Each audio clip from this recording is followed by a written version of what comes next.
recently got tagged in a photo of me during my time coaching in Dallas, which reminded me of some footwork exercises that I personally practiced myself and taught youth climbers while my time coaching. I wanted to share 2 of the exercises as well as 2 subtle techniques that professional climbers use in their footwork as well.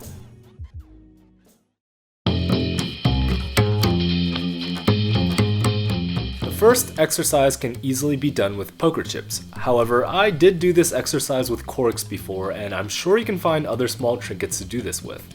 Before I get into this, the only caution I say before proceeding is that you should do this on an empty wall or an empty spray wall. Try not to hog a wall completely while doing any of these exercises. You're going to place several poker chips on footholds across the wall and attempt to traverse without knocking any chips over.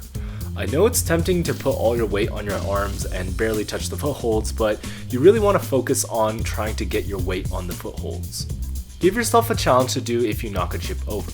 Something like for every chip you knock over, you'll do 10 push-ups or pull-ups. You can use your imagination on this part. There will be situations where you sort of miss the foothold. In that case, you can employ the technique that I like to refer as squashing the bug. Check out this clip of Miho Nonaka doing it to get a better foot placement on this slopey hold. By pivoting your foot like this allows you to get a more optimal foot placement on bad footholds, no matter the shape. If this exercise was too easy, then try matching feet on each hold with a poker chip on it. Do it one-footed, or feel free to make up your own variations.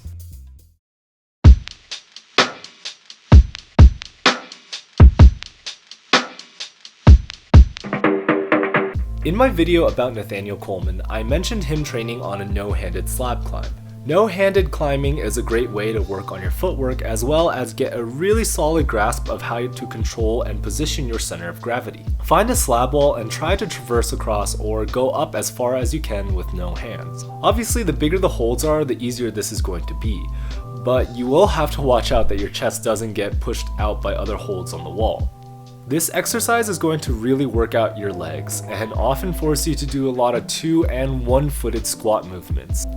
It's really crucial to get your center of gravity completely over your foot, often to make the next move. The holds on the wall I was practicing this on were quite small, and I wanted to get a better placement of my foot on the holds. To do this, I used a technique I like to refer to tap dancing.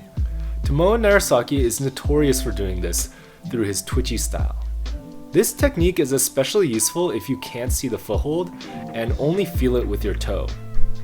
This micro readjusting is a great way to get a better placement of your foot on the footholds. If this exercise is too difficult or the angle of your wall is too steep, try using our thumbs with as little pressure as possible on handholds, even using holds as thunderclings or thumb underclings.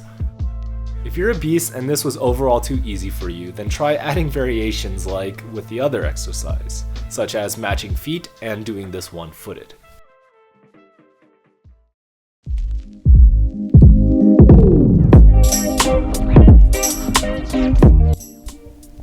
I hope that both of these exercises and techniques that even the pros use will help you send your next project or improve your climbing. During the time of this video being created, most of the gyms across the world are closed due to the coronavirus, so I recommend adding this video to a watch later playlist so you can watch it again when the gyms reopen. I'm still trying to figure out a schedule for this channel, but I'm looking to upload a beta break episode every other week and some other form of content, whether it be instructional or narrative in between, so make sure you're subscribed so you know when I release my next episode of Beta Break. I also wanted to give a huge thanks to Jack Pierce, my first Patreon. My current setup is a $300 refurbished laptop and a headset I got free to record. I just ordered a new microphone, but supporting me on Patreon is a great way to help me get new equipment and support the channel. Thanks for watching and keep crushing.